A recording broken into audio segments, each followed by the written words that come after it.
It's already 4, the scheduled time, and we are all gathered here. I hope I'm audible.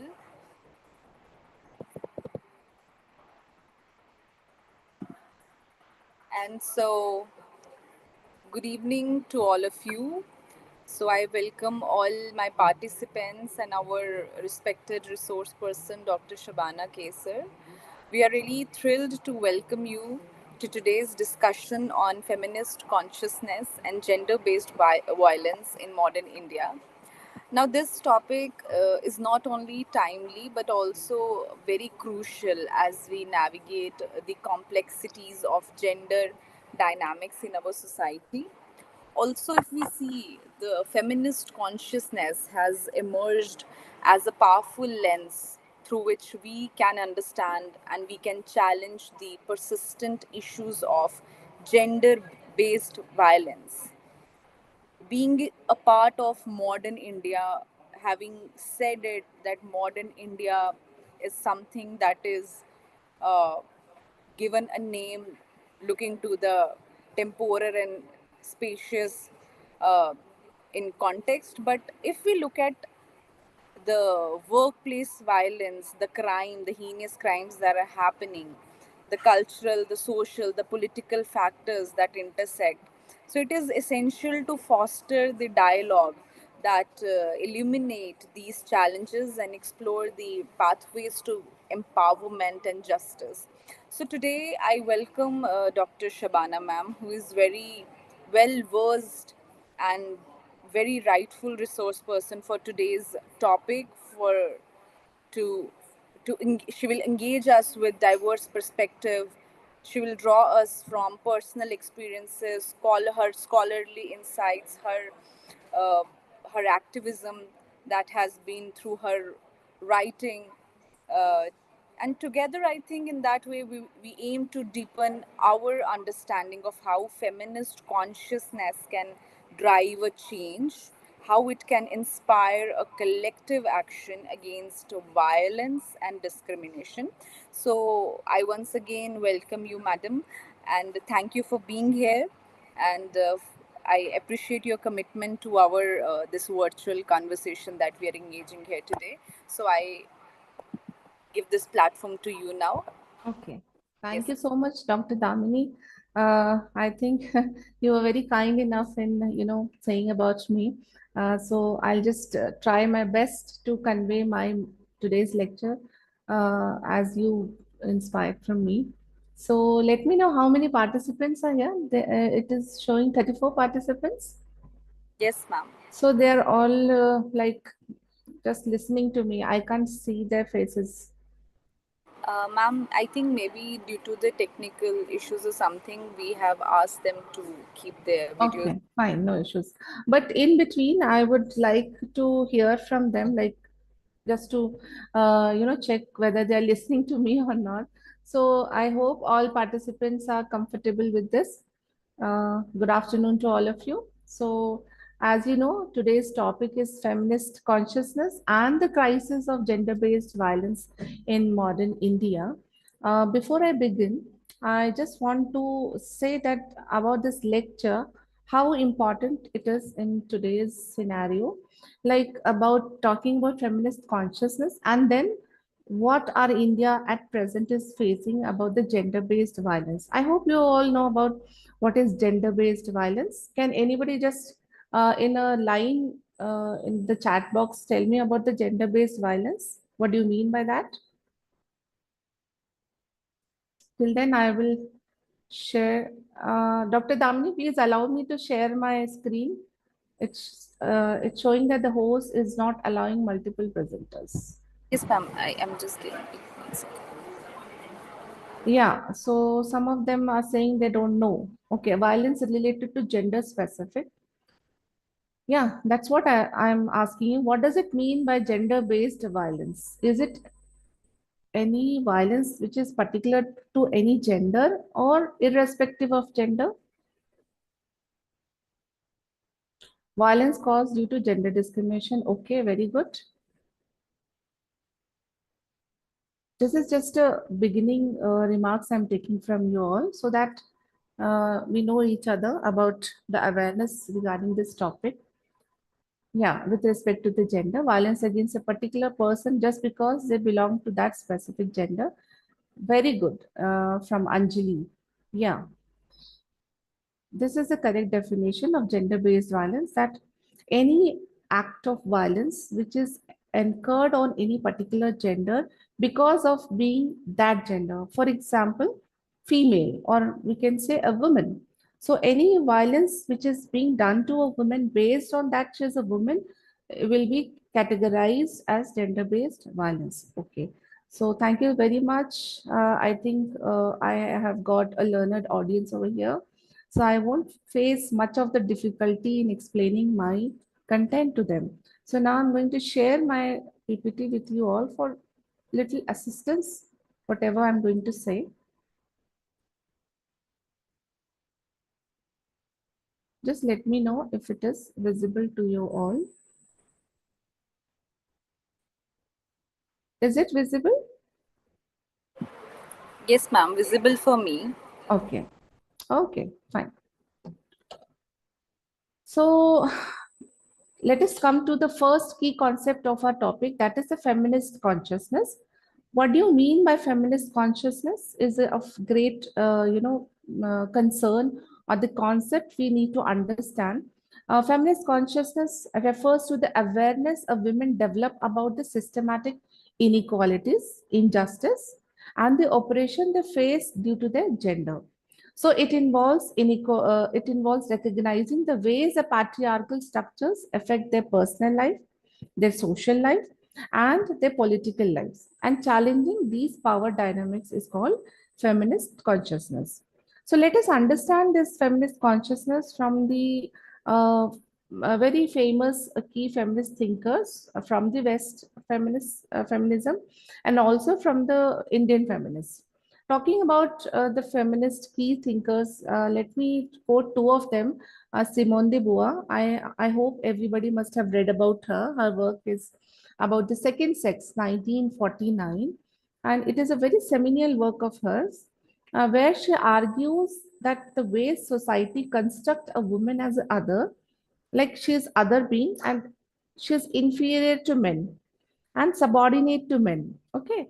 And she argues that women are not born subordinate, but they are made subordinate by the society.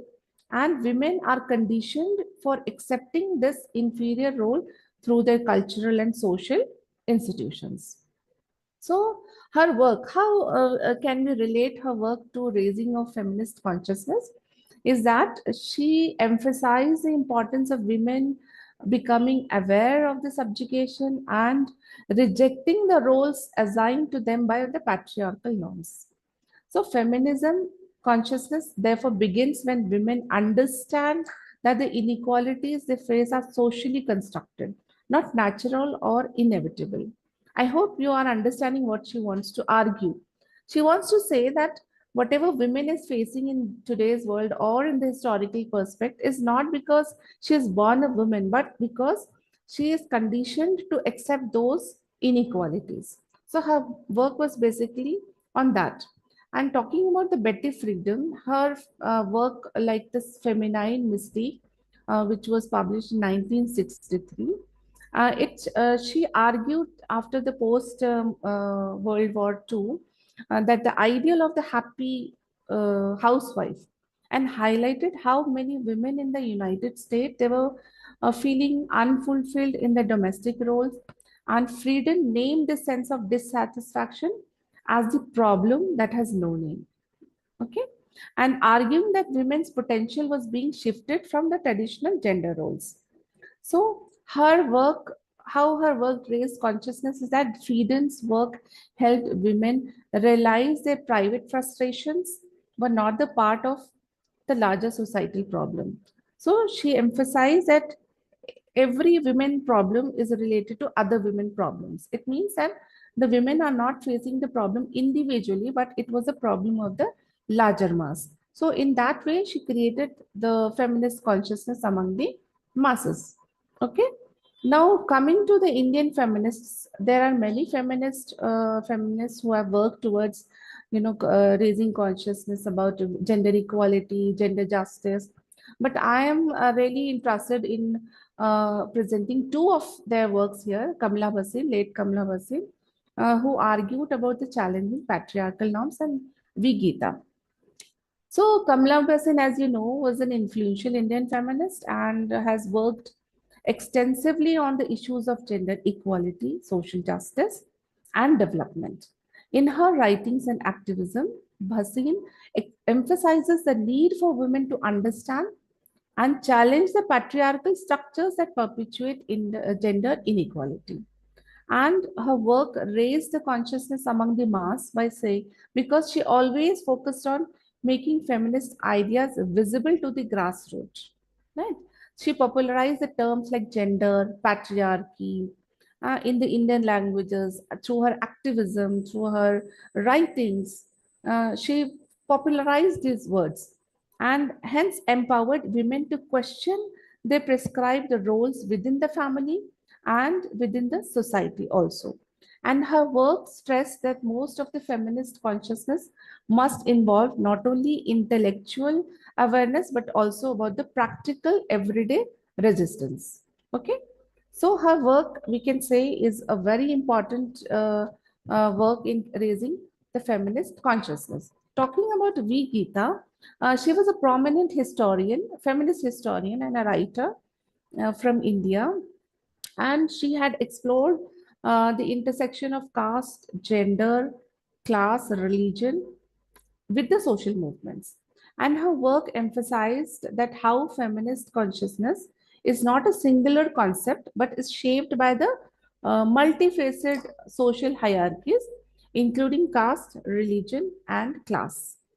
So her relevance to the social feminist consciousness is that her work argues in India that feminist consciousness cannot ignore the complexities of caste, class, and religion.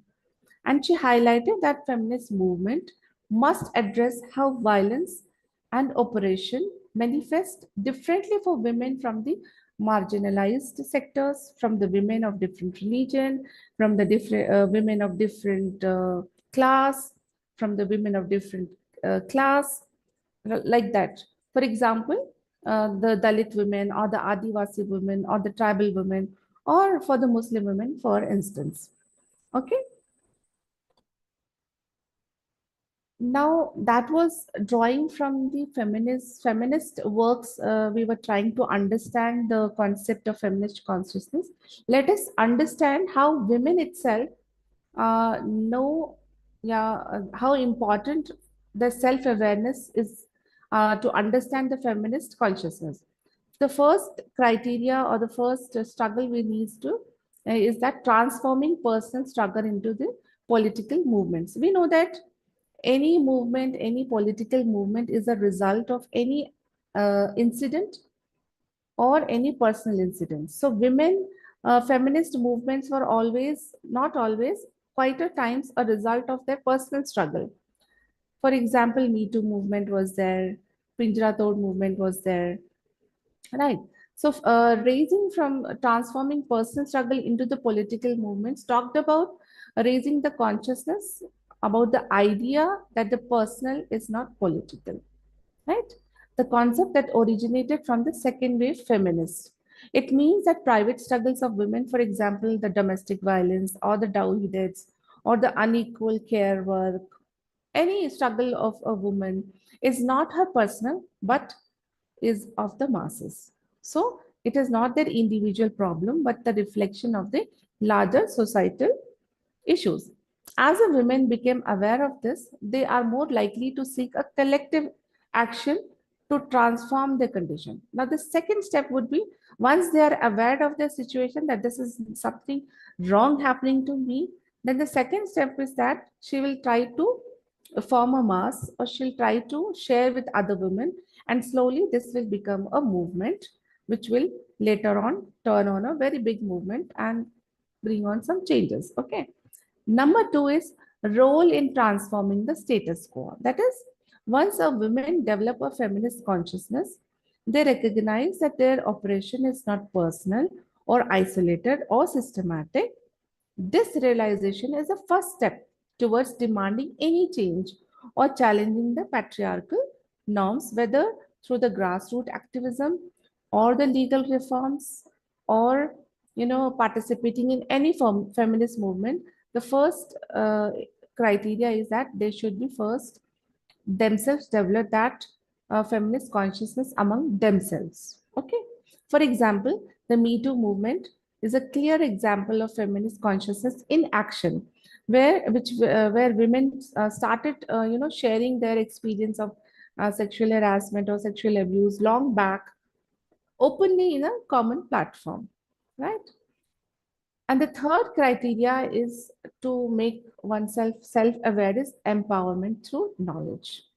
So, feminist consciousness empowers women to challenge the narratives that have been imposed on them. It is a form of awakening where women no longer see themselves as a passive victims but as a agents of change.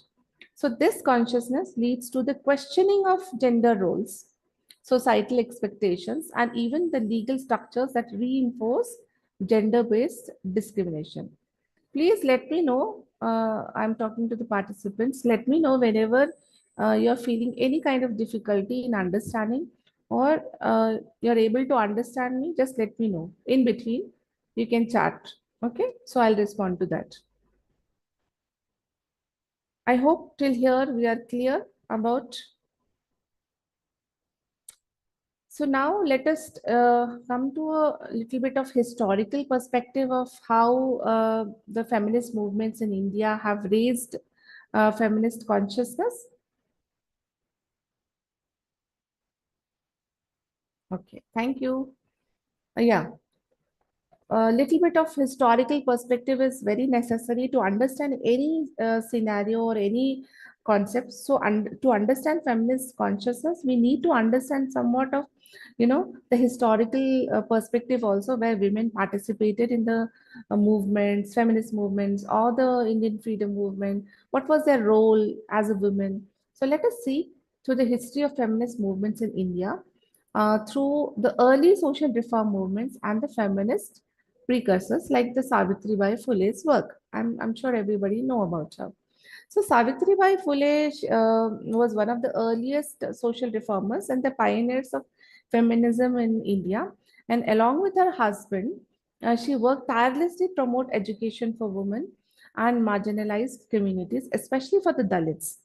So Savitri Bai opened the first school for girls in 1848, emphasizing education as a tool for women empowerment. And then her impact on raising consciousness was like her work was significant in raising consciousness about women's operation, especially in deeply patriarchal and caste-based society. She challenged the Brahminical patriarchy that denied education to women from all class and caste, and especially from the lower caste individuals. And she linked this with the feminist thought to the broader struggle for social justice. And her legacy continued to inspire Dalit feminism also, which focused on the intersection of gender and caste operation. So, Dalit women, even today, are among the most marginalized, and their feminist consciousness is deeply shaped by their struggle against both gender and caste discrimination. So, this was about Savitri Bai Phule's work. Talking about Raja Ram Mohan Roy and Ishwar Chandra Vidyasagar, they were the early reformers, and though they were men, but they played a very key role in initiating debates around women's rights. Especially, they worked towards the abolition of sati, and they talked about widow remarriage, and they also, condemned the practice of, burning of women with the husband's fire, that is sati, the practice of sati, and also about the practice of widow immolation. So their work has, gained a feminist impact. Like these reformers were men. Their efforts had the groundwork for the later feminist movements by addressing issues related to women's rights, particularly in the realm of social customs and education. Talking about the national movements and women's participation. We know that a large number of women had participated in the India's struggle movement. And during this nationalist struggle for independence, many women took on the prominent roles, right? Challenging these gender traditional roles. Leaders like Sarojini Naidu, Kasturba Gandhi, Aruna Asif Ali, they all became the symbol of women empowered as they participated in protests, campaigns, and mass, civil disobedience campaigns, etc. And due to their work or due to their participation, it raised the consciousness among the masses. And the primary goal was, though the primary goal was independence from the British rule, but the participation of women in the freedom struggle sowed the seeds of feminist consciousness in India. Many women who became politically active, they started questioning their secondary status. They started questioning the gender bias which exists in the political system of our India constitution. So from there onwards, they started challenging those uh, in gender injustice practices. So that was major role of the India's independence movement.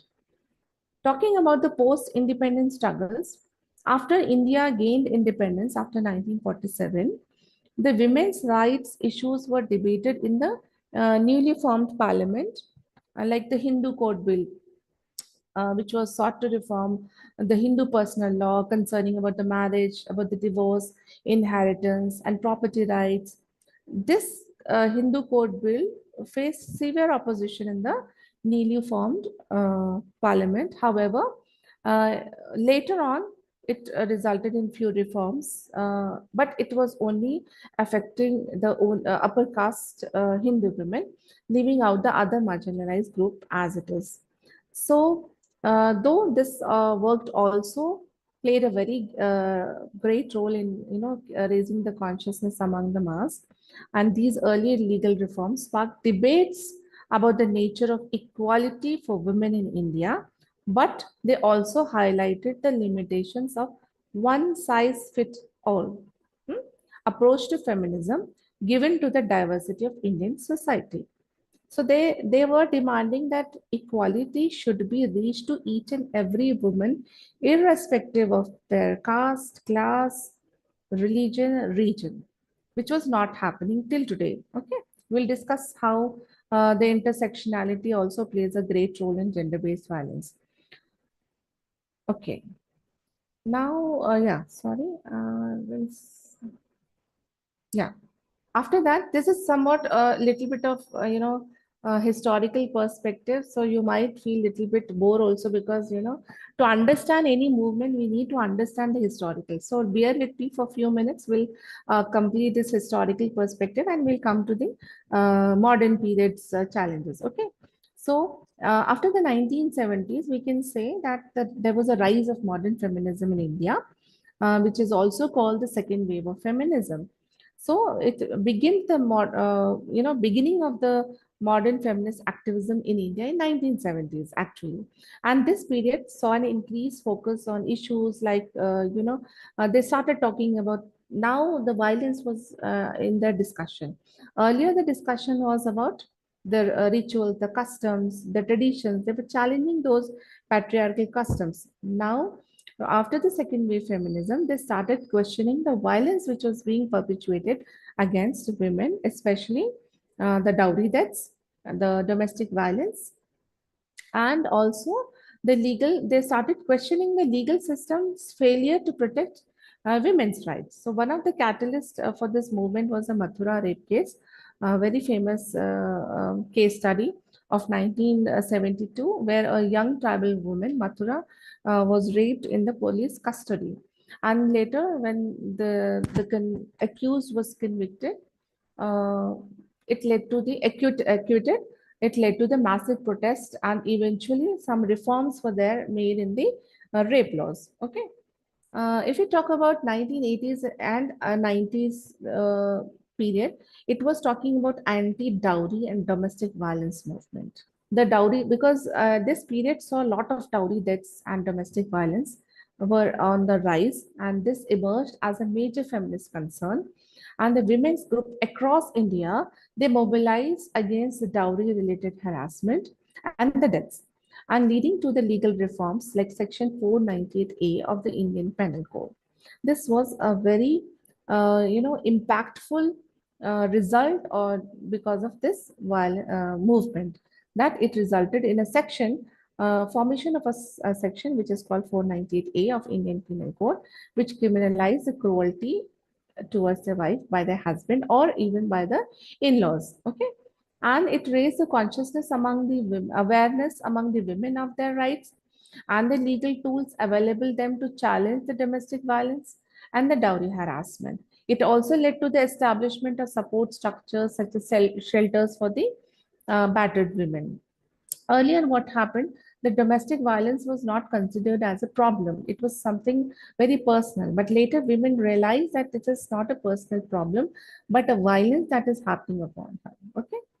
And then came the intersectional feminism about after 1990s, we can say, where feminist movements became more intersectional, more focusing not only on gender but also on the caste, class, and religion. Dalit feminism gained momentum from here, like the activists like Ruth Manorama and Bama were the specific highlights during this movement, Dalit movements. And they face violence from both, because Dalit women, they face violence from the community, within their community, and also from the upper caste society. So they are doubly trodden, and they are double violated against their rights. Okay. So till here we have understood about the historical feminist movements in India. Going further, let us understand. Is my slide share? Yeah. Yes. Talking about feminist consciousness in modern India. Okay. So am I clear till here?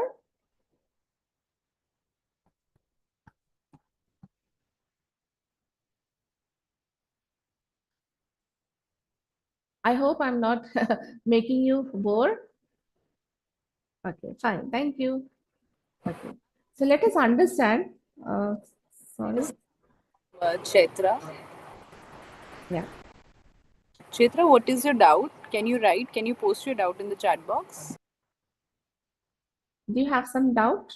Or you can just write it down, note it down. We can take it at the end in last 15 minutes. Yeah, Chaitra, if you could just. Oh, okay. She want me to speak in Hindi also.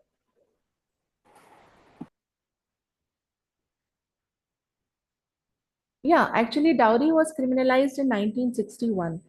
The first law, which was, formulated, was in 1961. But still, we see that dowry is still on the rise. Dowry deaths are still on the rise.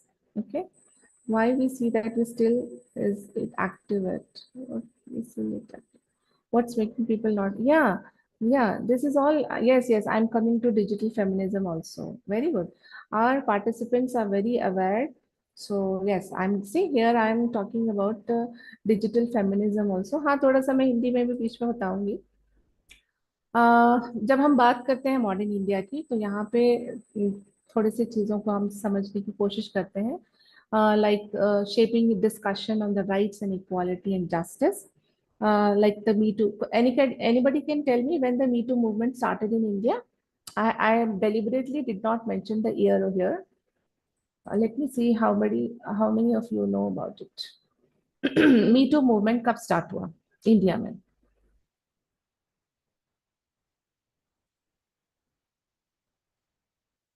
No, no, no, not in 2006. It was in 2018. Okay. So in 2018, India saw the rise of its own Me Too movement, where women from the diverse sectors sharing their experiences of sexual harassment and abuse. And this movement not only highlighted the pervasiveness of gender-based violence, but also empowered women to speak from, against the powerful figures from Bollywood to politics. तो औरतों ने अपने खिलाफ जो भी उनके sexual harassment के वाकयात हुए थे वो बोलना शुरू किया on the public platform, And this was an online movement, which we say the hashtag Me Too movement, where women share their experiences of sexual harassment, though it may have been taken 20 years back or 30 years back, but उन्होंने बोलना शुरू किया. And it ranged from politicians, big politicians, to big Bollywood figures. Okay, I hope you everybody must have read and must have seen about all this. So this is about the digital feminism, which one of the participant was highlighting. It is not necessary. अभी जरूरी नहीं है कि हम किसी भी activism में personally participate करें, बल्कि आप ऑनलाइन या डिजिटल प्लेटफॉर्म पे भी अपना प्रोटेस्ट दर्ज करवा सकते हो. कैसे? हमारे पास बहुत सारे ऐसे एग्जाम्पल हैं, जैसे पिंजरा तोड़ मूवमेंट शुरू किया गया था, जहाँ पे लड़कियों ने खास करके जो प्रोटेस्ट किया था against the sexist hostel rules for female students. And the खबर लहरिया, which was a feminist news network run by the Dalit women. These are the examples of how feminist consciousness is driving at the grassroots activism in the news space. Okay, this is a news space, not in the ground, but in the news space, in the social media. And one way of reacting to the violence is judicial and legal reforms. इसका भी हमने देखा कि किस तरह से movement की वजह से या जो भी प्रोटेस्ट हुए महिलाओं की तरफ से, उसकी वजह से हमने दो मेजर रिफॉर्म्स देखा, especially in the judicial and the legal reforms. That was protection of women from the Domestic Violence Act 2005, जिसको हम डीवी एक्ट भी कहते हैं, और दूसरा था sexual harassment of women at work place, which is called the POSH act, which was codified in 2013. So थोड़ा सा मैं इसका भी थोड़ा बैकग्राउंड आपको दे दूं कि डोमेस्टिक वायलेंस एक्ट जो 2000 में बना था, इट वाज कहाँ से आया ये डोमेस्टिक वायलेंस एक्ट? ये महिलाओं के जो प्रोटेस्ट हो रहे थे, जो मूवमेंट्स हो रहे थे, उसका रिजल्ट था कि महिलाओं ने ये कहना शुरू किया कि domestic violence is not personal, but ये एक ऐसा प्रॉब्लम है जो सबसे ताल्लुक रखता है. ठीक है, तो we are not accepting this domestic violence. So यहाँ से एक बहुत बड़ा मूवमेंट चला, जैसे मैंने कहा 1990s के बाद, and this resulted in this act, this which is called the DV Act 2005. And talking about the sexual harassment of women at workplace, this was a result of the Vishakha case. I'm sure you all must know about this, that she was sexually harassed.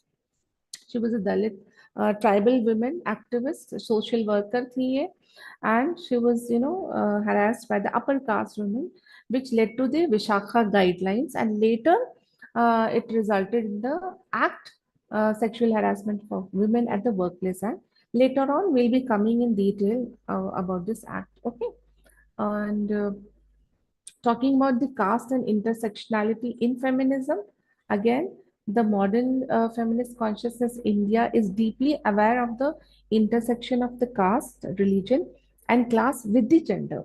So, Dalit feminism has emerged as a powerful critique of the upper caste feminism, which ignores the specific norms of violence and discrimination faced by the Dalit women. For example, the Bhavri Devi case, I hope you all know about it. I'll be coming in detail later on. Okay, so these kind of raise the feminist consciousness, and today the feminist discussions on rights and equality and justice are increasing on the intersectional, recognizing that women's experience of oppression vary depending upon their caste, religion, and socio-economic background. Okay, so hope I'm clear till here. Coming to the second important part of our topic is the crisis of gender-based violence in India.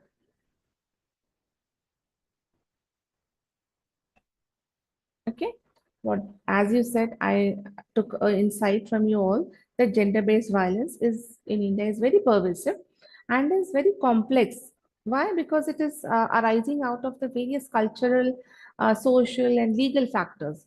And the following sections will elaborate on statistics and the forms of sexual gender-based violence and the root causes of gender-based violence in India. And using this data and case studies, we'll try to highlight the ongoing crisis. Okay.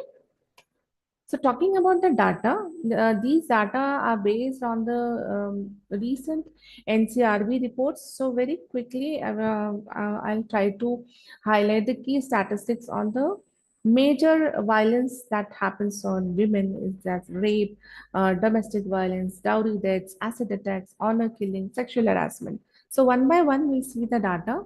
So in India, the reports of NCRB highlight the incidents of rape with over 32,000 cases registered in 2021 alone, which translates to almost 88 rapes daily. However, this figure is likely underrepresented actually. We know that in India, most of the cases are not represented. I mean, they are not registered also. So these are the cases on about these figure is only about the registered cases. What about the unregistered cases? So we can just imagine how many rapes are being, taken in India on a daily basis. So this number is also unreported. And many cases involve minors also, uh, for which the POSCO Act is there, and often is occurs in the rural areas where the social stigma prevents women from speaking out. So often there is a social stigma or the honor of the family, which forces them to keep quiet, and they sustain this kind of violence. They don't speak up about this violence. Okay. And domestic violence also remains one of the most reported forms of GVB, with nearly 1,20,000 cases. Okay, in 2021, and it is mostly done by the husband and or his relatives. Talking about the dowry deaths, despite being illegal, dowry related violence continues to persist. In 2021, around 6,800 dowry deaths were reported, indicating that dowry practice still plays a very key role in GVB. Okay. And talking about the acid attacks, India witnesses over 200 cases of acid attacks annually. And acid attacks is a form of, uh, retaliation, a revengeful act, often related to rejected marriage or proposal or the dowry disputes.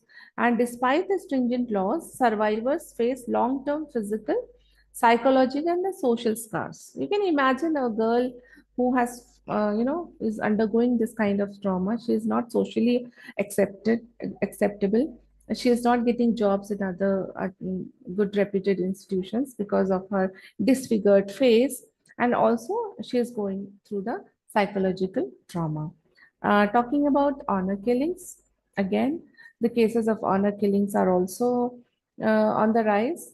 They are reported across the various parts of India, particularly in the North India, where the family honor is used as a justification for killing women who marry outside their caste, religion, or without the consent of their parents or your family's consent. So, though rare, over 20 cases of honor killings were reported in 2021. And talking about sexual harassment, especially in the workplaces, has gained attention following the Me Too movement. The POSH Act 2013 has been instrumental in addressing these cases, but again, the workplace harassment remains a widespread issue. And NCRB data indicates an increase in complaints with around 2,200 cases of sexual harassment registered in 2021. And the recent report says that there is a 4% increase in the all crimes related to women in 2023. दो उसकी report अभी नहीं आई है, publish नहीं हुई है, but they have said that there is a 4% increase in all the crimes related to women. Uh, Coming to the trends from the NCRB, it says that number of, though the number is very significant, but many instances of GVB, they go unreported, as I said, due to stigma, due to victim blaming, fear of retribution, and lack of faith in the legal system. And according to the estimate, only 10% of rape cases may actually get reported. So what about the 90% of the rape cases which are actually not reported? So there is a wide geographical Variation also, the states like UP, MP, Rajasthan often report higher number of GBV cases, reflecting both higher reporting mechanism and possibly the deeper patriarchal structure also. And the urban areas, although more equipped with the legal resources, also showing rising cases of sexual harassment and domestic violence. So let us come to the types and the forms of gender-based violence. It can be physical, it can be sexual, it can be emotional or psychological.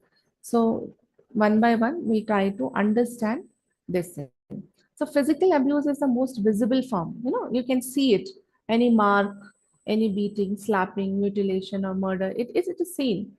For example, the domestic violence or the dowry-related violence or the honor killing is typically manifestations of the physical violence. There is sexual violence also, which includes rape, sexual assault, molestation, eve teasing, harassment, and it can occur in the private or the public spaces, often normalized by the cultural norms that blame women for their own victimization. Often women are being blamed for whatever violence is happening to them because of their dresses or because of the timing of going outside. There are many other reasons of victim blaming also, which plays a great role in discouraging the women from reporting those cases. Then is the emotional and the psychological violence. Emotional abuse involves tactics like humiliation or controlling behavior and isolation, and it often occurs in domestic settings and can be just as harmful as physical because it affects the women's mental health and self-esteem. Recently, I am also doing uh, a minor research project on intimate partner violence and the psychological condition of the wives. Intimate partner violence means the violence which is inflicted by husband or the close partner of the women, and a result of it is that psychological violence among the women. How it is impacting the women's mental health. It is resulting in many abnormal disorders among women, which even women don't realize. Okay.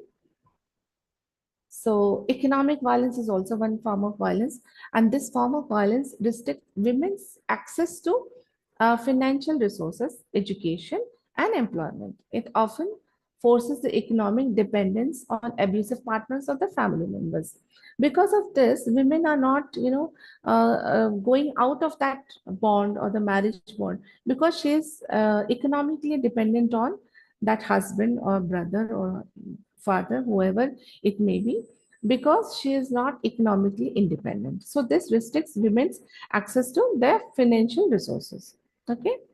Coming about talking about the cultural and the religious violence is that like the honor killings or the restriction of women's freedom based on culture or religious beliefs also account as a form of gender-based violence.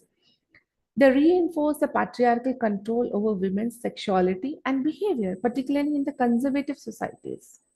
Can anybody give me an example of cultural violence apart from honor killing?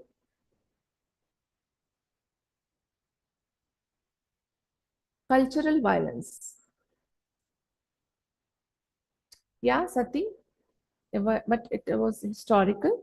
In at the present day, in the present scenario, can you tell me about any such violence which is happening to women at the modern society?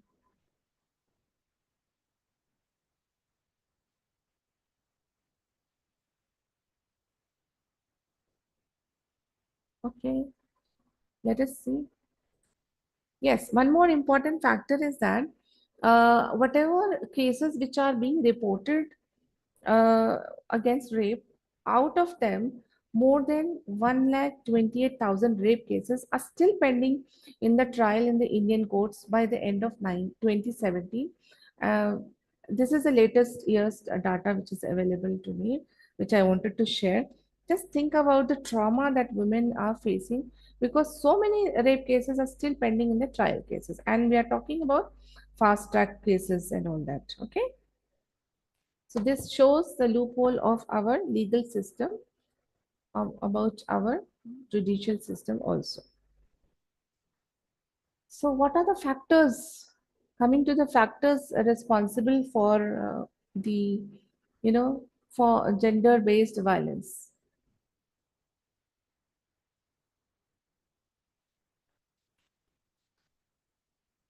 One is the cultural, social, and the legal factors. Gender-based violence in India is deeply rooted in the social structure, social, norms and cultural practices. And these factors shape not only the occurrence of violence, but also the society's response to it, including the legal mechanism and their implementation. For example, if any girl is raped, the legal system will definitely work towards it, but what our society's response towards that girl is, is a questionable. How we see that girl, is she victimized again for the incident? She is being traumatized again, by asking her, where were you, at what time you went out, what type of clothes you were wearing, this type of attitude of the society towards a girl, which always blames the women or the girl for that kind of violence. So we need to understand the society's response to the violence against women also. So, which was I talking about the patriarchal norms, which always say that victim blaming is one of the major factor. A very pervasive aspect of Indian society is victim blaming in cases of gender-based violence, particularly rape. Hmm. Often the burden of the responsibility is placed on the women for the clothes, the behavior, or the presence in the unsafe spaces. This not only discourages reporting but also emboldens the perpetrators. The perpetrators, they are very, at free hand because they'll never face such kind of blaming from the society that why did that kind of act on a girl. But it is always a vice versa. Okay, we'll try to understand these victim blaming from the present case studies also in the future segment. Okay, so honor and the family is also very important role playing in the many Indian communities. Women are seen as a bearers of family honor, and any violation of that honor, like for elopement or the premarital sex or the perceived disobedience or marrying out of consent with the family's consent, can lead to the extreme forms of violence such as honor killings. Okay, and dowry practices, in spite of being outlawed, dowry remains a major factor in domestic violence still today in India, and dowry deaths. Though the laws are very strict, you may be knowing that any girl who dies within 7 years of her marriage is automatically booked under dowry death case, and her family members will be inquired, though the case is not registered, but still the police will come and inquire about the death of the girl. This is a result of the increasing, as I said, the consciousness among the masses regarding the dowry practices. But still, the continued expectation of dowry places enormous pressure on women and their families, which violently consequences where dowry remains demand, which is not met. Okay, and intersectionality again plays a very important role, like caste, Dalit women in particularly, they face a heightened level of violence. The intersection of caste and gender means that Dalit women are vulnerable not just to violence from the men within their community, but also from the upper caste men. The Bhavri Devi case and the numerous reports of atrocities against Dalit women demonstrate this intersection. Again, the Dalit women's atrocity is again a very wide topic where we can go 1 hour discussion on the atrocities which is being done on the Dalit women itself. Excuse me. Talking about the class, the economic disparity can also exacerbate women's vulnerability to violence. Poor women are less likely to have access to legal protection, support system, or safe spaces, making them easy targets for domestic violence and trafficking and eavesdropping and harassment all. And religion also plays a very important role. Religious conservatism and personal law systems sometimes reinforce patriarchal structures. For example, in Muslim communities, the triple talaq, which is now criminalized, but it was used as a tool to frighten women, or the form of emotional and economic violence which was done against the Muslim women. Okay, talking about the legal frameworks and the gaps in the implementation. Let us see, as we were talking, like you know, Protection of Women from the Domestic Violence Act, that is 2005. This was a landmark law which was aimed at addressing the domestic violence by providing protection orders, legal recourse, and support services for women. However, its implementation has been criticized for being very slow, and the awareness of the law among the rural women is limited. And protection officers often lack training, and many women, they don't receive the support promised under this law. So again, the implementation of this law is very questionable. Talking about the section 498A of IPC, which criminalizes cruelty towards the women by their husbands or the in-laws, especially regarding the dowry harassment. While it is very effective in raising awareness, but it is also seen as a weapon which is being misused by the women itself, and to harass their in-laws or husband. It can happen like that. It's happening like this also, the false accusations. So this has sparked a debate about whether 498A is being misused, though the empirical evidence shows that the genuine cases are far outnumbering the false one. But still, everybody is having that kind of opinion that 498A is often misused against men.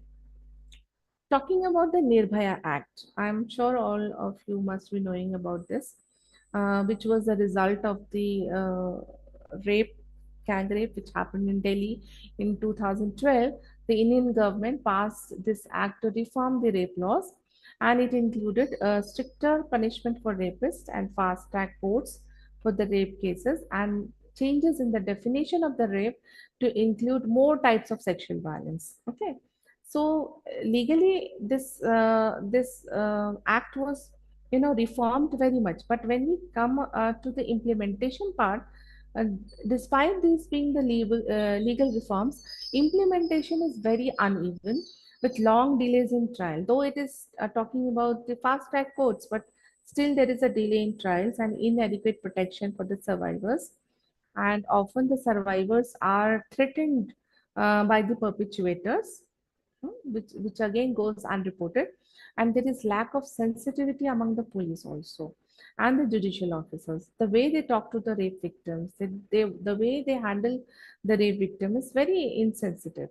And the survivors often face the re-traumatization during the whole legal proceedings. They have to say again and again, in different time period, again they have to narrate the whole story from the beginning.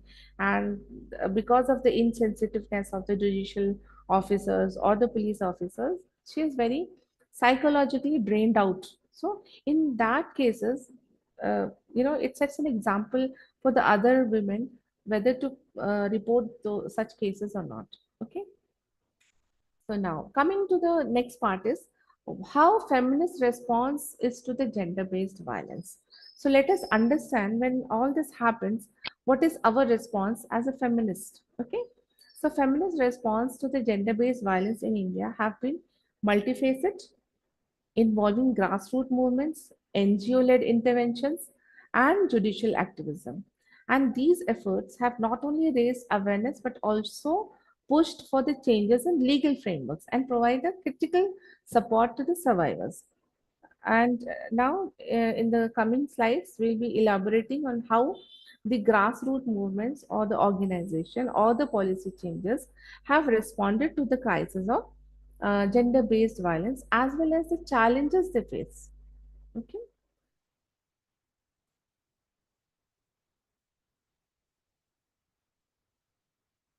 Yeah, Chaitra is saying that currently Abhay is having similar uproar in Kolkata, and sadly, not much of progress is being seen as a hospital. Yeah, I'm coming to that case also. See, when we talk about the grassroots feminist movements in India have always played a very key role in raising consciousness and challenging the patriarchal norms and demanding justice for the survivor of violence. Some of the prominent movements were like the Me Too movement, which we have already talked about, huh? And it has definitely raised the consciousness among the women, right? So, uh, Pinjara Tod movement also you must be. Shall I give you the overview of that Pinjara Tod movement? Hmm. Overview is that it started in 2015. This Pinjara Tod movement as a campaign against the sexist hostel rules imposed on the female students in the universities, in the colleges across India, and it challenged the curfews and the other restriction placed on women in the name of safety.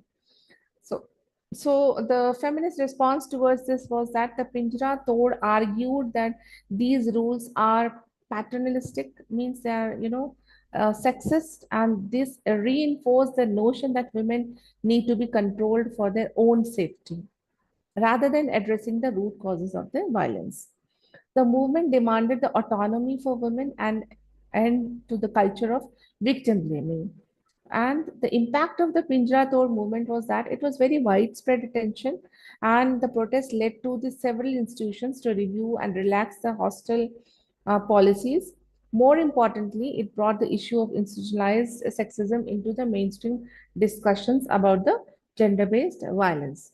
Also, you must have heard about the Gulabi Gang, which is also called the Pink Gang, which was founded by Sampath Pal Devi in 2006, is a women's grassroots vigilant group operating in the rural UP and other northern states. And the group, clad in pink saris, work against to fight against the domestic violence, child marriage, and other forms of oppression faced by women in India. I think there was also a film made on this Gulabi Gang. I'm not remembering the name of that film.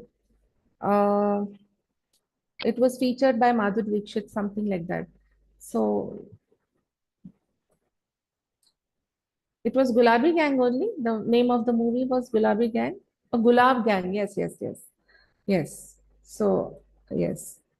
So the impact was that this Gulabi gang takes a direct and sometimes confrontation approach to fighting violence. They were very, confronting kind of protest was there.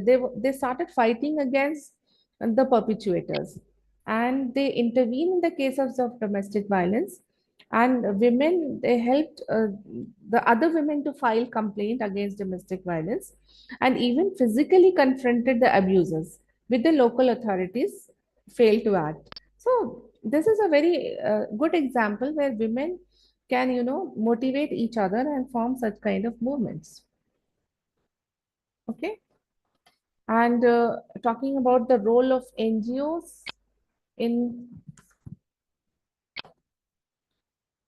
raising activism is that Jagori is, yeah, in addition to grassroots movements, which we talked about in the previous slides, NGOs also play a very, catalyst role in providing individual activists have been crucial in providing direct support to the survivor of, the gender-based violence and raising awareness and advocating for the legal reforms. Some of the prominent organizations which are working for this space is Jagori.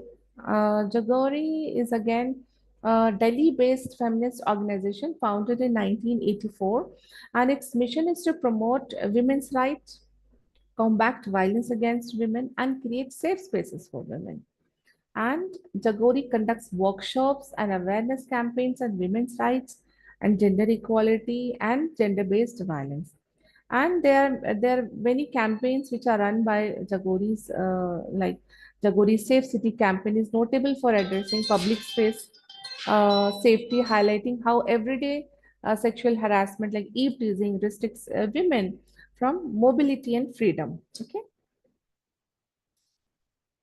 excuse me. Yeah. And Seva, the self-employed. Next one is Seva, Self-Employed Women's Association.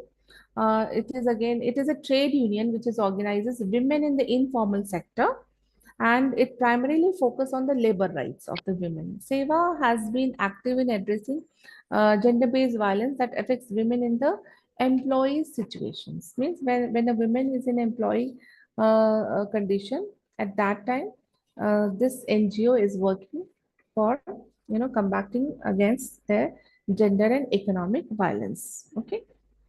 Then there is again a Stop Acid Attack campaign. This campaign was again run all over India, and Stop Acid Attack campaign, and it was the forefront for the advocacy of the survivors. And the campaign provides legal aid, medical assistance, and the psychological support to the survivors of the acid attack. And the organization also works on raising awareness about the sale and the regulation of the acid. So impact of this campaign was that their advocacy led to the Supreme Court of India issuing guidelines on the regulation of acid sale and increasing compensation for the survivors of acid attacks. Though their work also empowered survivors by helping them rebuild their lives through empowerment and social support. And feminist legal interventions and support system is also working for providing free legal aid to the women who are accused who are the victims of any kind of violence. So these kind of NGOs, they always help women to overcome violence and fight for their rights by the legal interventions and the support system which is provided to them by the NGOs. Talking about the judicial and the policy based response. This was the NGO's response, which we were talking about. Now, coming to the judicial response, the feminist activism has always directly influenced changes in India's legal system, especially regarding the GBV. And feminists have advocated for the laws that provide protection and justice for women while pointing out the gaps and challenges in the implementation of these laws. For example, the Vishakha guidelines were notified in 1997, but still there were many cases of sexual harassment. And then it was codified in 2013 as a POSH Act, right? Let me give a little background of this case. The Vishakha guidelines were the landmark moment in Indian judiciary history because it was to the response of the Vishakha case, a public interest litigation filed after the gang rape of a social worker named Bhavani Devi, and the Supreme Court issued guidelines to prevent sexual harassment in the workplace. And the feminist groups pushed for the comprehensive workplace protections from the after the Vishakha case, leading to the Sexual Harassment Act, which is commonly known as the POSH Act 2013. And it mandates the establishment of ICC in all workplaces and laid down the mechanism for filing and investigating complaints of sexual harassment. I'm sure every university, including my university, is having a internal complaint committee which deals with the cases of sexual harassment of the employees or the students, for instance, female. Okay. And but despite this its significance, the implementation of the POSH Act remains very patchy. Why? Because many workplaces, particularly in the informal sector, they do not have functional ICCs. Okay. And the survivors often face institutional apathy. Institutional support is not given to them. Okay.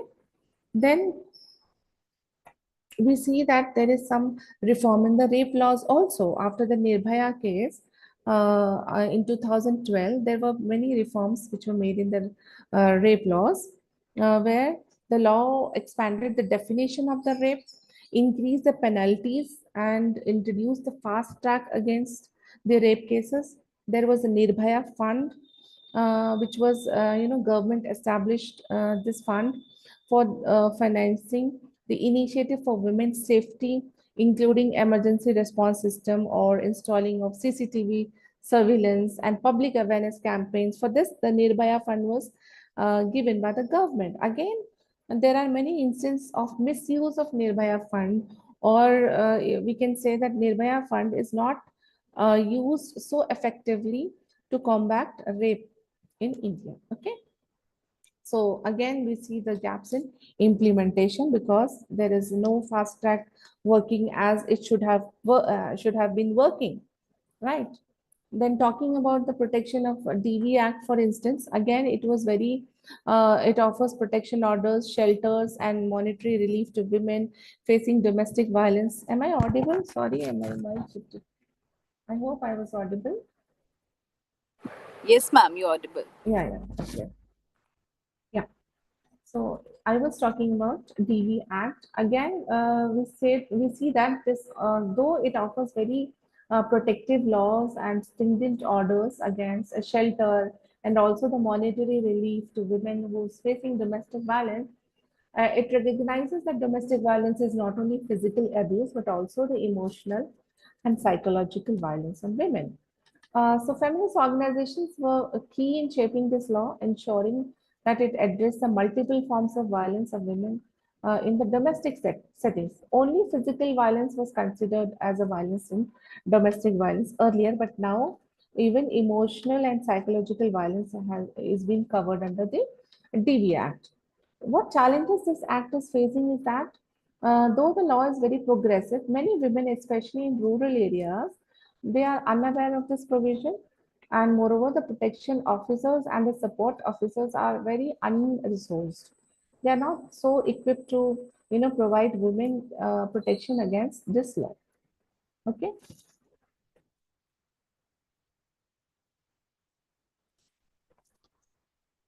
talking about the critics from the feminist legal interventions, what are their questions is that are these laws enough? As one of our participants was asking that though there are very strict laws, but are they really effective? Are they really enough? Like the POSH Act, the WDV Act, and the Nirbhaya Act. Yeah? Their effectiveness is often hindered by poor implementation, lack of awareness, and inadequate support system, also from the legal system, judicial system, but also from the society also. And additionally, many of these laws are inaccessible to the marginalized women, such as Dalit women, tribal women, who face systematic barriers. Now, you may question me why they are facing, inaccessible, because there are many instances where when a Dalit woman is trying to file a case against rape or Dalit women or tribal women or any scheduled caste woman, their FIR is not being registered. The police, they directly, refuse to take their FIRs, their request to report the case. So here they're not at the first step only, they're facing a refusal. And the society also blames the victims for this act kind of acts that they were, there are many kind of victim blaming stories. So this is one thing. And the patriarchal legal system. We say that not only the patriarchal society, but our legal system is also patriarchal. What do you mean by patriarchal? Where the जो सोच है जहाँ पे सिर्फ मर्द की सोच काम करती है और वो एक मर्द की तरह ही सोचता है, that is called patriarchal. It is not from the point of view of the women. So our legal system is also patriarchal. It is not a kind of feminine legal system, or it is not viewing those cases from the feminist point of view. So feminist critics that or they argue that the legal system remains patriarchal in the functioning, with the survivors often facing traumatization. आपने कई फिल्मों में देखा होगा किस तरह से वकील या एडवोकेट्स जो होते हैं रेप विक्टिम्स को दोबारा से जलील करते हैं, दोबारा से उनको क्वेश्चन करते हैं, ये फील करवाते हैं कि उनके साथ जो हुआ वो सही हुआ. A pink movie is I will suggest you to go and watch the film movie which is called Pink, which will highlight this kind of patriarchal legal system, which says that women are made for such violence. Okay, they don't think that whatever happened to women is wrong. So this is called patriarchal legal system. Biases among the police, in the judges, in the lengthy court proceedings, and the lack of survivor-centric approach contribute to this. And talking about the intersectionality again, the feminist interventions have sometimes failed fully to address the intersectional nature of gender-based violence, where caste, class, religion, and disability also compound a women's vulnerability to violence. Okay? So, talking about feminist consciousness in action, like what is the resistance and the advocacy? Here in this section, we'll try to understand the ways in which feminist consciousness is being activated and put into practice in the contemporary India, especially through the new feminist voices or digital activism or the intersectional approaches and the role of men as agents in the fight against gender-based violence. Okay, so we can say that there is a new rise of feminist voices. There is a significant shift in the feminist movement in India, and it has been on the rise of the young feminist voices who are leveling the awareness of gender inequality to resist the patriarchal structure and advocate for the change. And this generation of feminists is often shaped by intersectional ideologies and digital platforms. Influence, what influence it will have on young women? As a young woman in India, they're actively engaging in issues with the gender-based violence by raising awareness, participating in protests or organizing the grassroots movement, both online or offline. And their feminist consciousness often begins with the personal experience of harassment or witnessing violence in their close surroundings. हमको तब तक उस violence का अंदाजा नहीं होता जब तक हम उसको या तो खुद अपने ऊपर होते हुए नहीं देख महसूस करते हैं या फिर हमारे किसी क्लोज रिलेटिव में हम उसको महसूस नहीं करते हैं. So that awareness is not there in every women or men because we are enjoying a very secure social system. हम अपनी फैमिली में बहुत सिक्योर हैं, हम अपनी यूनिवर्सिटीज में बहुत सिक्योर हैं, but what about those women at the grassroots level who are facing violence on the everyday basis. So we have to think about them. Okay. So talking about the digital activism and the social media, we know that again the hashtag campaigns or mobilizing support for survivors or amplifying the marginalized voices, we can raise our protest or our support in support of those victims. So the digital platforms are always there, like the Me Too was there, or like Justice for Asifa, hmm? hashtag Justice for Asifa, and many such online campaigns were run for, asking justice for the victims after they died.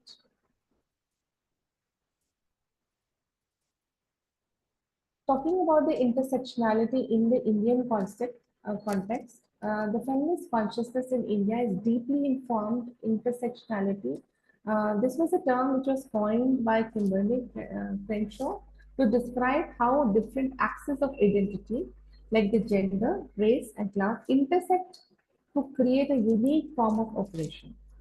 In India, this intersection of caste, religion, and class plays a very significant role in shaping the nature of gender-based violence and feminist resistance.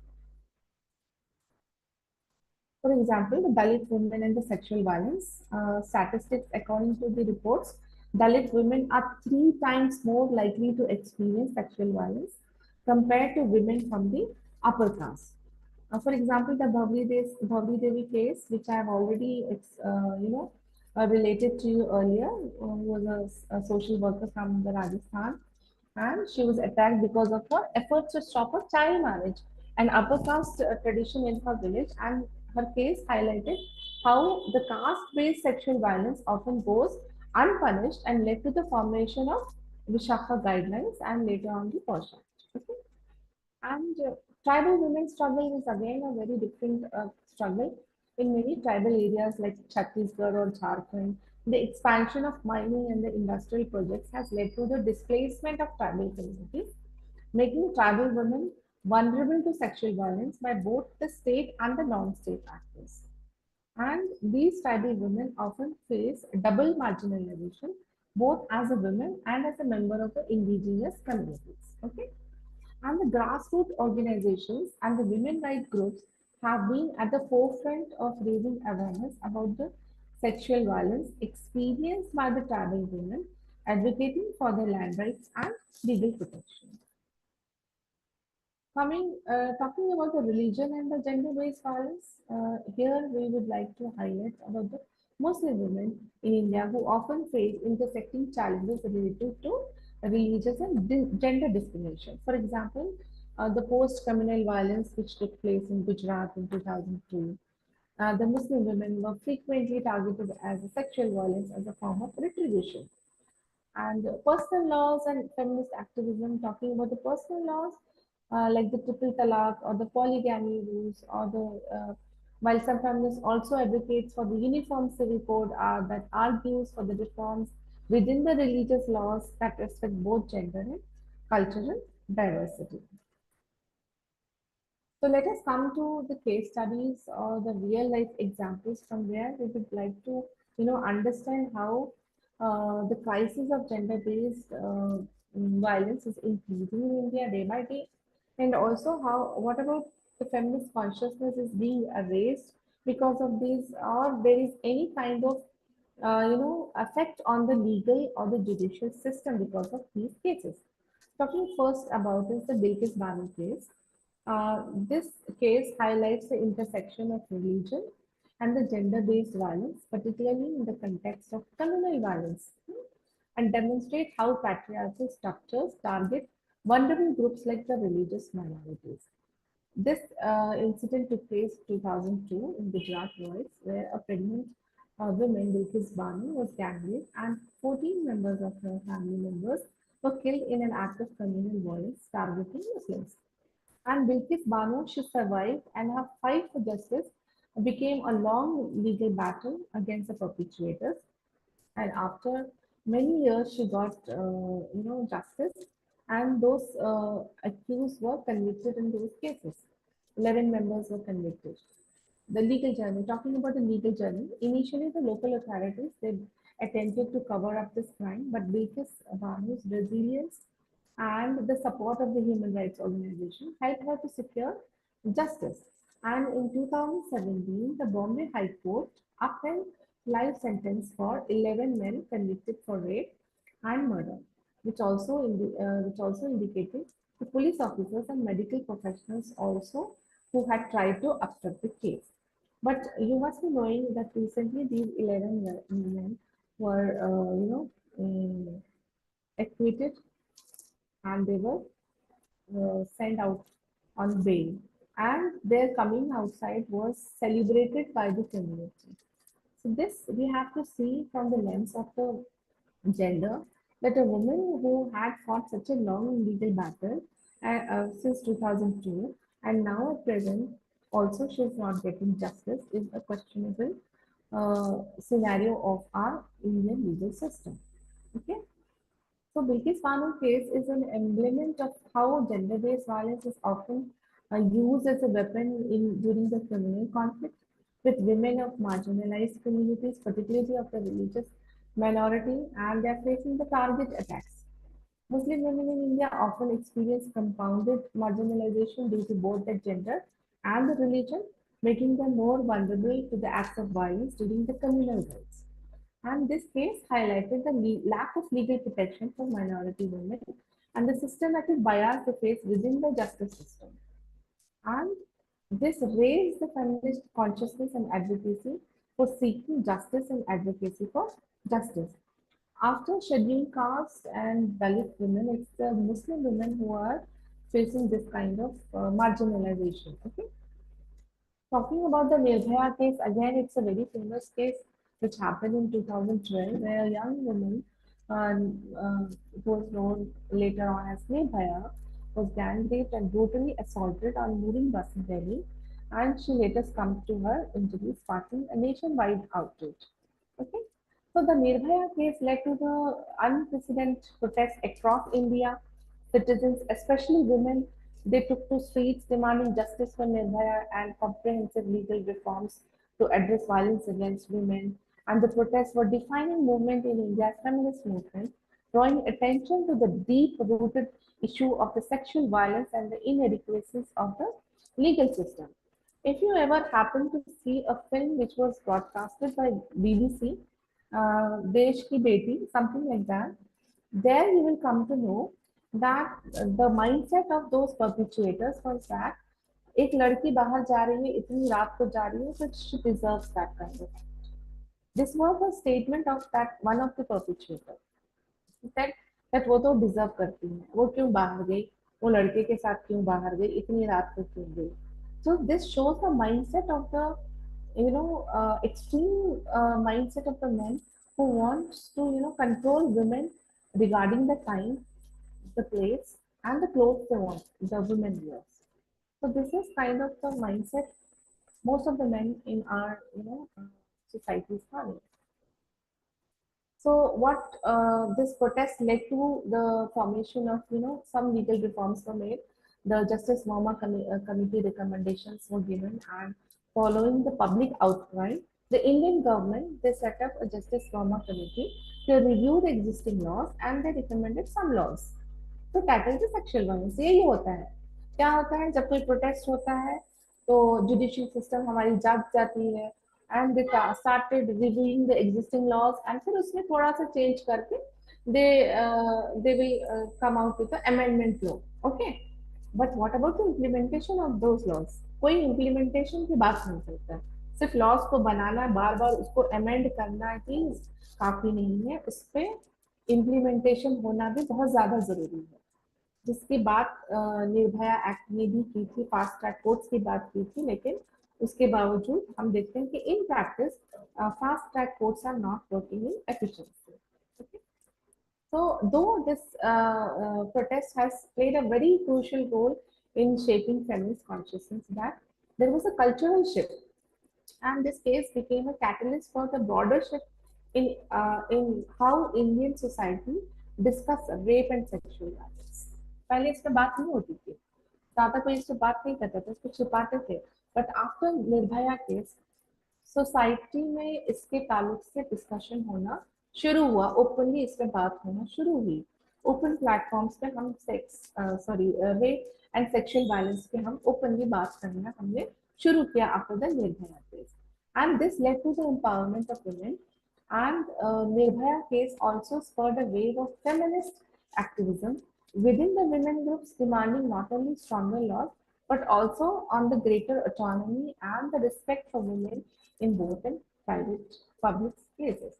जब तक respect नहीं होगा तब तक ये violence चल रही है.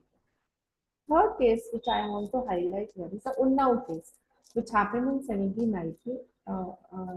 Again, it was a rape by a politician, where a 17-year-old girl from Unnao, UP, was accused by Kuldeep Singh Sengar, a powerful BJP MLA, for raping her. And after the rape, the victim and her family faced severe harassment and the threats from the Sengar's associates, leading to a long and torturous journey to seek justice. और अभी तक भी उनको justice नहीं मिला है.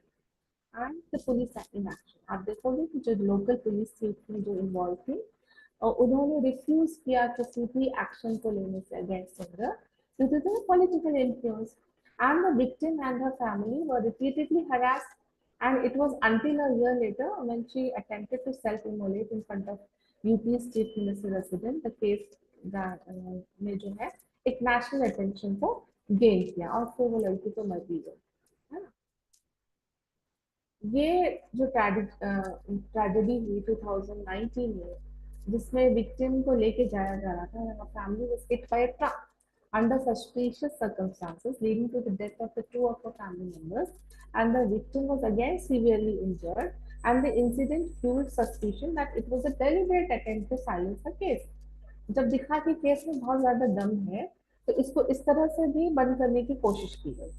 And then the CBI involvement and conviction is taken, and after the massive public pressure, the case was transferred to CBI, which eventually led to the Kuldeep Singh Sengar being convicted of rape in December 2019, and he was sentenced to life imprisonment only after an adorous legal battle.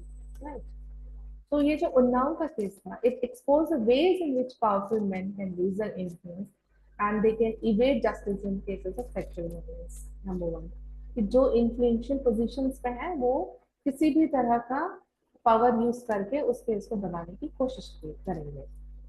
And the Unnao case also sparked a debate about the need for judicial reforms that can provide timely justice to survivors of sexual violence, regardless of the status of the accused.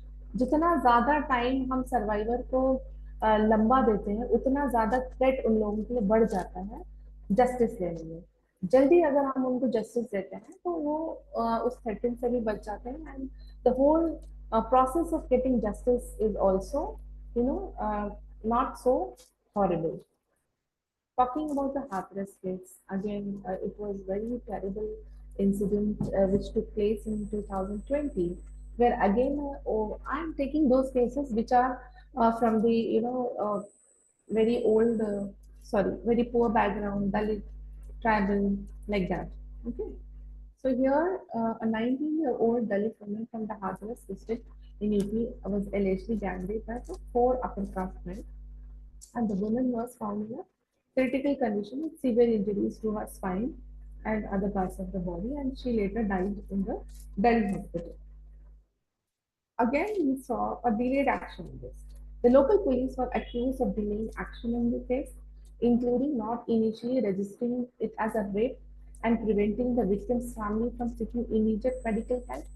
The authorities also refused to allow a proper forensic examination in a timely manner, which raised concern about mishandling of evidence.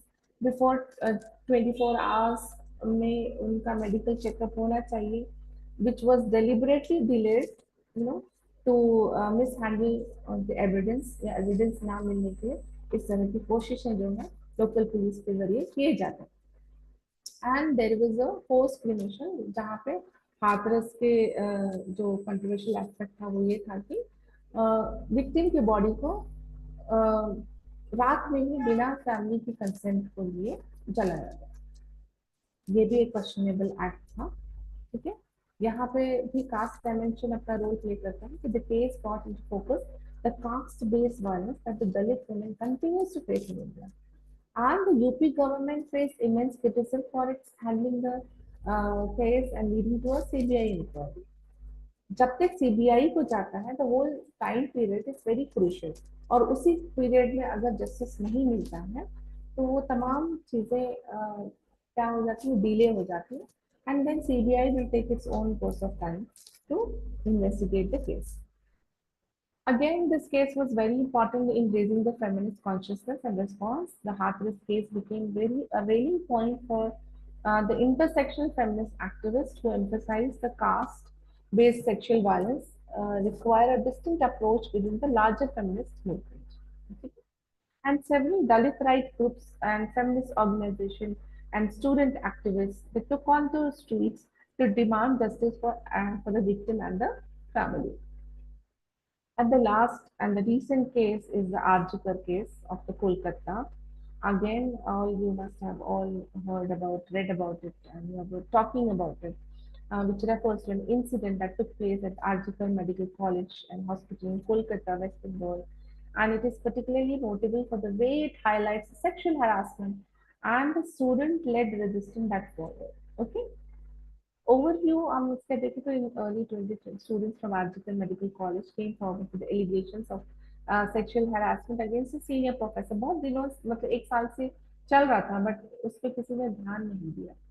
And institutional का response ये था कि initially the administration of Arjikar Medical College appeared reluctant to take any serious action against the accused professor, leading to growing frustration among the students. And many students reported that the institution internal complaint committee, which I was saying, the ICC, did not handle their complaints in a fair or transparent manner. तो बताइए ICC होने का क्या फायदा हुआ जब उन्होंने इस चीज को पहले से हैंडल नहीं किया. अगर एक साल पहले ही उन केसेस को डील किया जाता तो ये केस नहीं होता. Following the administration's inaction, the students organized a mass protest on campus demanding accountability and the removal of the accused professor. And the article case represents the growing culture of the student-led feminist movements in India, similar to the movements like Pinjra Tod. ये भी इसमें बात खास है कि ये एक student lead movement है. जिस तरह से पिंजरा तोड़ मूवमेंट को स्टूडेंट्स ने लीड किया था, इसी तरह से आर्जिकल केस को भी प्रोटेस्ट को भी ज़्यादातर स्टूडेंट्स ने ही यूज किया है। एंड इसका इम्पैक्ट ये हुआ कि प्रोफेसर को सस्पेंड किया गया अंडर सस्टेन प्रेशर। अगर सस्टेन प्रेशर नहीं होता तो उनको सस्पेंड नहीं किया जाता, but due to the sustained pressure from the students and the activists and then the administration eventually suspended the professor pending further investigation. Okay, the cultural shift with which what we see in this case is that it is an example of how feminist consciousness has become more widespread among the students in India, right? So at the end, I would like to say that these cases like Hathras ho ya Unnao or Ardika or Nirbhaya or the Bilkis Banu, all these shows a different dimension of gender-based violence in India, intersecting with issues of caste, political power, and institutional sexism. Whether it's Dalit women being targeted for their caste, survivors being silenced by the powerful figures, or the students facing harassment in their academic spaces. And these cases illustrate the pervasive nature of gender-based violence and the urgent need for systematic reforms. अब इससे ज़्यादा दुर्भाग्य की बात क्या हो सकती है कि एक डॉक्टर जो कि इतनी पढ़ी लिखी है और जो इतनी अवेयर है अबाउट हर राइट्स, उनके साथ भी इस तरह का हादसा होता है और हमारा जो पूरा लीगल सिस्टम है वो खामोशी से तमाशा देख रहा है। तो इससे अनफॉर्चुनेट इंसिडेंट्स हमारी इंडिया में ये नहीं हो सकता कि हम आज भी इन चीज़ों को लेकर इतना इंसेंसिटिव है, क्योंकि ये हमारे पास नहीं हुआ या हमारे आसपास नहीं हुआ। We are hearing about these cases very far away, कहीं यूपी में हो रहा है, कहीं कोलकाता में हो रहा है, कहीं दिल्ली में हो रहा है, it's not in my circle, right? तो हमें इतना इंसेंसिटिव नहीं होना चाहिए।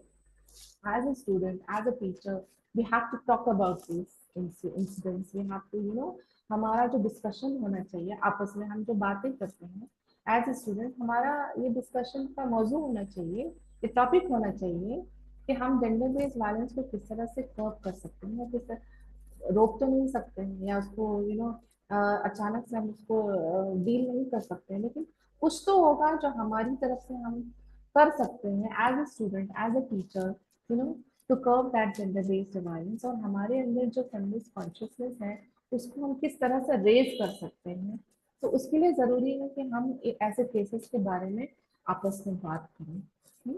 जैसे कि हम कह रहे हैं ना, these cases demonstrated the importance of continued activism and the legal reform. हम बार बार लीगल रिफॉर्म्स की बात कर रहे हैं, हम बार बार क्वेश्चन करते हैं लीगल सिस्टम को कि काम क्यों नहीं कर रहे हैं। तो ये हमें करते रहना है और रिफॉर्म्स लाने की कोशिश करते रहना। जब तक हम बोलेंगे नहीं, हम क्वेश्चन नहीं करेंगे, हम चैलेंज नहीं करेंगे, ये चीजें कंटिन्यूड रहेंगी। एंड इसका हल क्या होगा?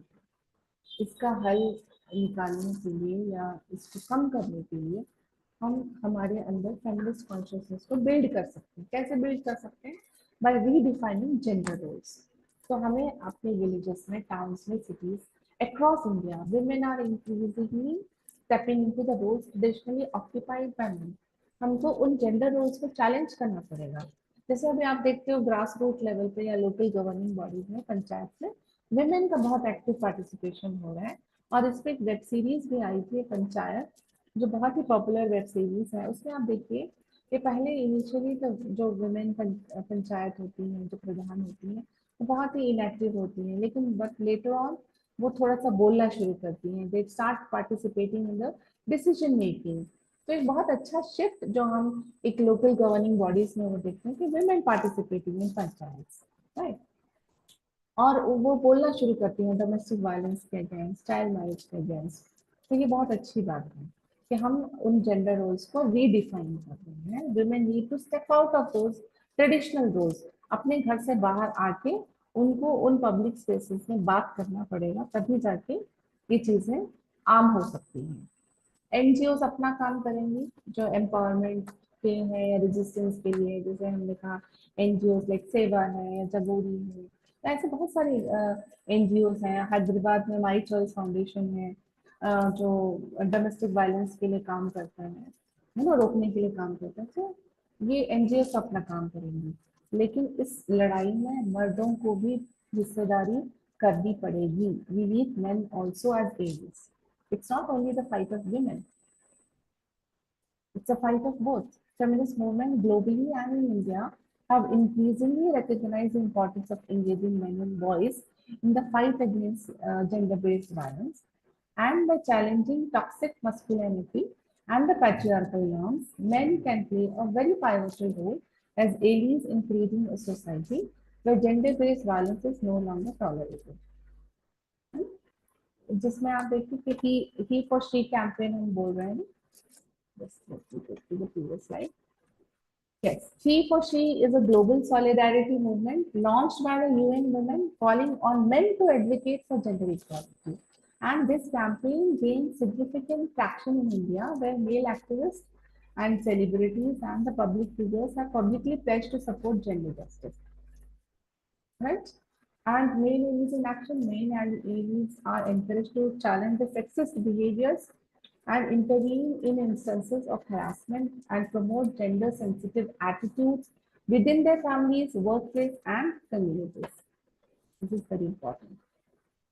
Grassroots movements engaging men. We need, the several grassroots organizations in India, such as Men Against Violence and Abuse, MAVA के नाम से जानी जाती है, work specifically with men and boys to dismantle the patriarchal beliefs and toxic masculinity. तो सिर्फ औरतों में काम करने की जरूरत नहीं है, मर्दों में भी इसके लिए अवेयरनेस लाना या उनके अंदर इस कॉन्शियसनेस को रेज करना बहुत जरूरी है.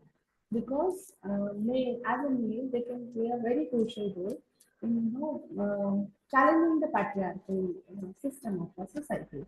In rural areas, programs that engage men in conversations about dowry, domestic violence, or women's labor rights have been very successful in changing local attitudes. धीरे धीरे जो है local attitudes को हमने इस जरिए से change करने शुरू किया है. And again, we have to challenge the patriarchy. We have to reimagine the masculinity. Masculinity, violence करने में नहीं है, बल्कि protection करने में. So the feminists advocate argue that efforts to combat GBV must include redefinition of masculinity, one that rejects violence, domination, and control as the makers of manhood. अक्सर masculinity control में देखी जाती है, अक्सर डोमिनेशन में देखी जाती है, बट अभी हमको उसे चेंज करना पड़ेगा और हम उसको रीडिफाइन करेंगे. मस्कुलिनिटी वो होगी जहाँ पे एक मर्द एक औरत को बराबरी का दर्जा देता है, उसको डोमिनेट करने की कोशिश, कंट्रोल करने की कोशिश नहीं करता है, बल्कि उसको बराबर का स्थान देने की कोशिश करते हैं, वो डिग्निटी और वो रिस्पेक्ट देने की कोशिश करते हैं. That is a true men in today's scenario. Right.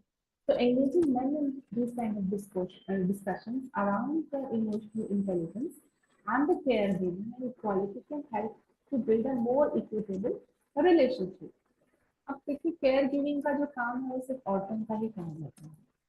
घर में जब दो लोग काम करते हैं, हस्बैंड वाइफ दोनों काम करते हैं, आजकल तो हर फैमिली में हस्बैंड और वाइफ काम करती है, लेकिन जो औरतें होती हैं वो डबल बर्डन होता है. एक तो ऑफिस का काम भी करती हैं, फिर घर का भी काम करती है. तो यहाँ पे थोड़ा सा मर्दों को देखना चाहिए कि किस तरह से वो जो है एटलीस्ट थोड़ा बहुत अपना काम करके भी वो बहुत कुछ मदद कर सकते हैं औरतों की, कि अपना ही प्लेट उठा के रख लें, अपना प्लेट धो लें, अपनी चाय चाय तो नहीं बनाते अक्सर. ये वही यही बात होती है कि काम दोनों करें लेकिन चाय खाना औरतें ही बनाएं.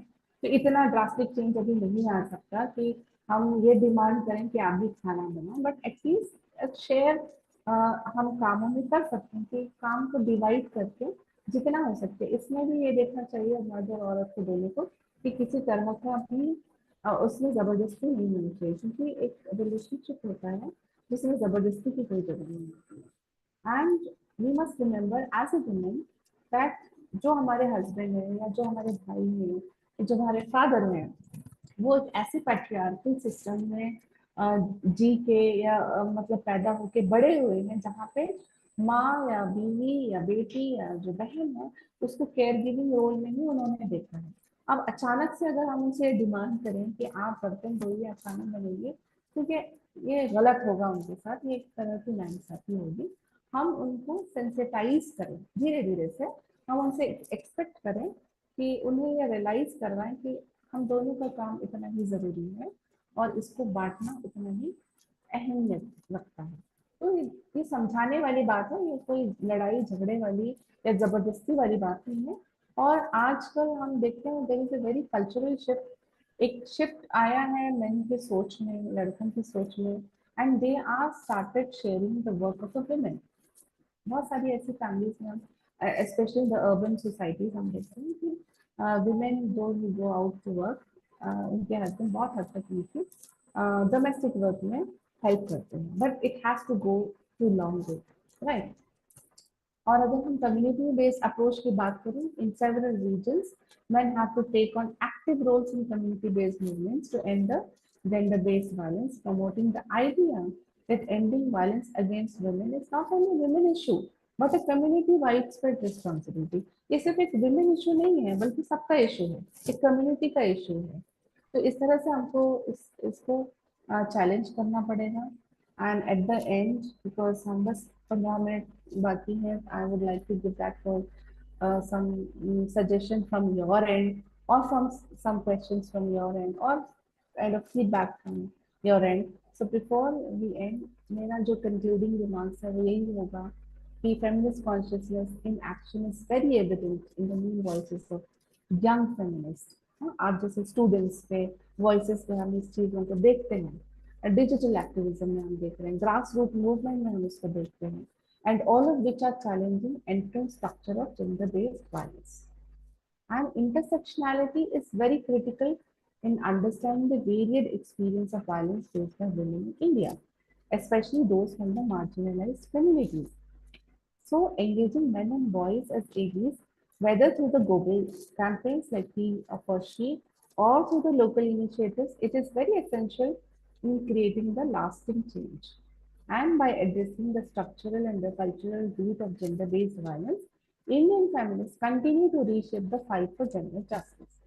So I hope by this lecture, uh, you have come to know about the importance of raising the feminist consciousness among ourselves, and in any way, if it is helping to curb the gender-based violence in which is prevailing in our society, and it is very alarming that it is increasing day by day। ये हमारे लिए बहुत ही क्या कहते हैं, इसकी बात है कि हमारे देश में ये चीजें अभी भी बढ़ रही हैं, कम नहीं हो रही हैं, बल्कि बढ़ती ही जा रही हैं। तो इसके लिए हमें क्या करना चाहिए? This is one of the question I want to pose before you all. So with these remarks, I want to take stop my lecture. Thank you for inviting me, and it was a great experience for delivering this lecture. Thank you, It was a really enthralling session, ma'am. thank you. Yes, ma'am. And I could see that how students were really imbibed in the session, and they have really posted, like Aku Yadav case, how they have posted the Abhaya case.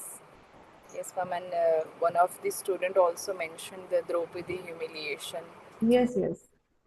Uh, all these interpretations, all these understanding that we have with regard to gender orientation, I think the students were well aware and they were well involved also in the session, which was very enthusiasm, with all their enthusiasm. It was very much, it was eye pleasing to me also, and I really want to congratulate you first that you made them at least think that what sort of session we are involved in, what kind of dialogue we are here for.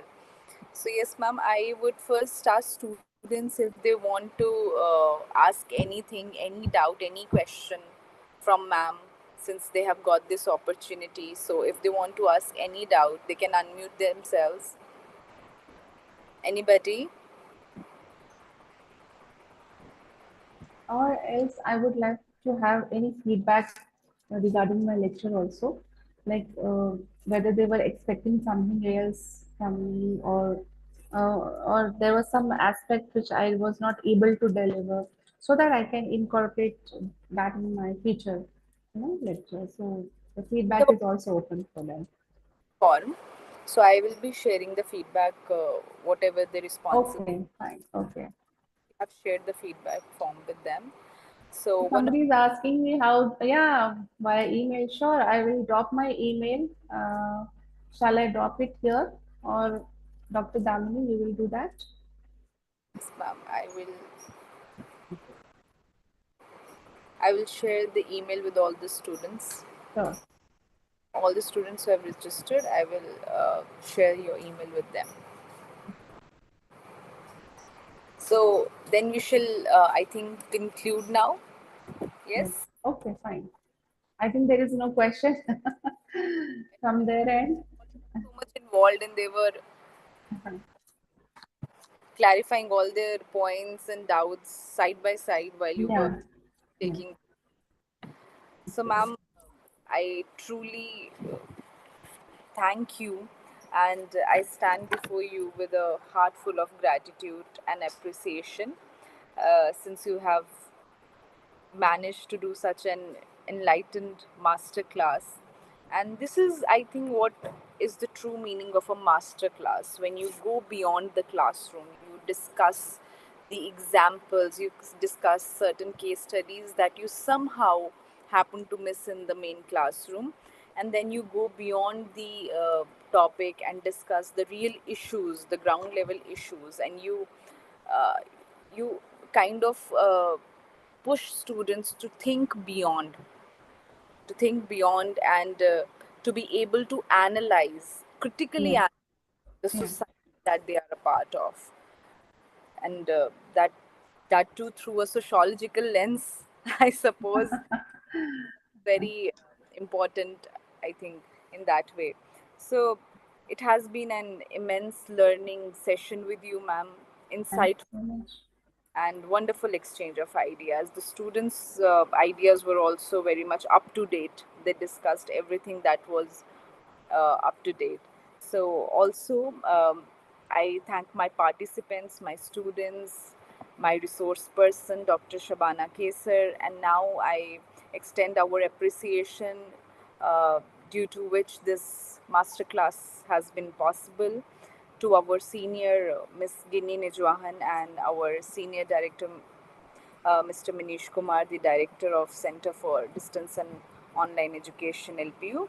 Uh, they have made us, this capable to conduct these sort of master classes. And also a special note of thanks goes to the team members at the back end, like Mr. Arpit, Mr. Rohit, and the whole team who was busy creating those links, the online ad, everything. Since a week they were busy uh, for initiating such a great masterclass. Uh, so, as we conclude this masterclass, let us carry these lessons, these ideas forward in our lives, and let us really get serious about, and let us just get into the into a situation where we have to question the happenings that Yeah. are there in our society. We need to really pin out why. We really need to pin out, like, how can we just resolve this. Maybe we are not able to do this in a decade or 2 decades, but someday I think we can make a egalitarian society, so to say, that we have been talking about so far long now for Yeah. women. So we feel very sad to see certain incidences like a Bhaya case, Nirbhaya case, and so long, the children, women rape, and this is really something that we not even like to discuss. But then we really need to Talk mention, about it. Yeah. we have to be vocal about this, because unless we don't do this, the things won't turn at the right side, I suppose, and the law has to play a major role in this. Everybody as an ally, you, ma'am, mentioned men as an ally, how much greater difference it will create if men becomes an ally into this. So, ma'am, it was really enthralling session. I thank you from Thank the you so much. bottom of my heart, ma'am, and Thank you. forward for more sessions like this in future. Sure. Sure. I would be really thankful to you for offering me such a great opportunity, and I also thank all the participants who are actively involved in this. And I'll be sharing my email ID. And further any question, you are most welcome to ask me. And once again, thanks to all, and looking forward for another, few sessions like this, but not in the year, but in the long term. Thank you so much. Thank you. Okay, shall I leave now? Am I allowed? Okay, thank you.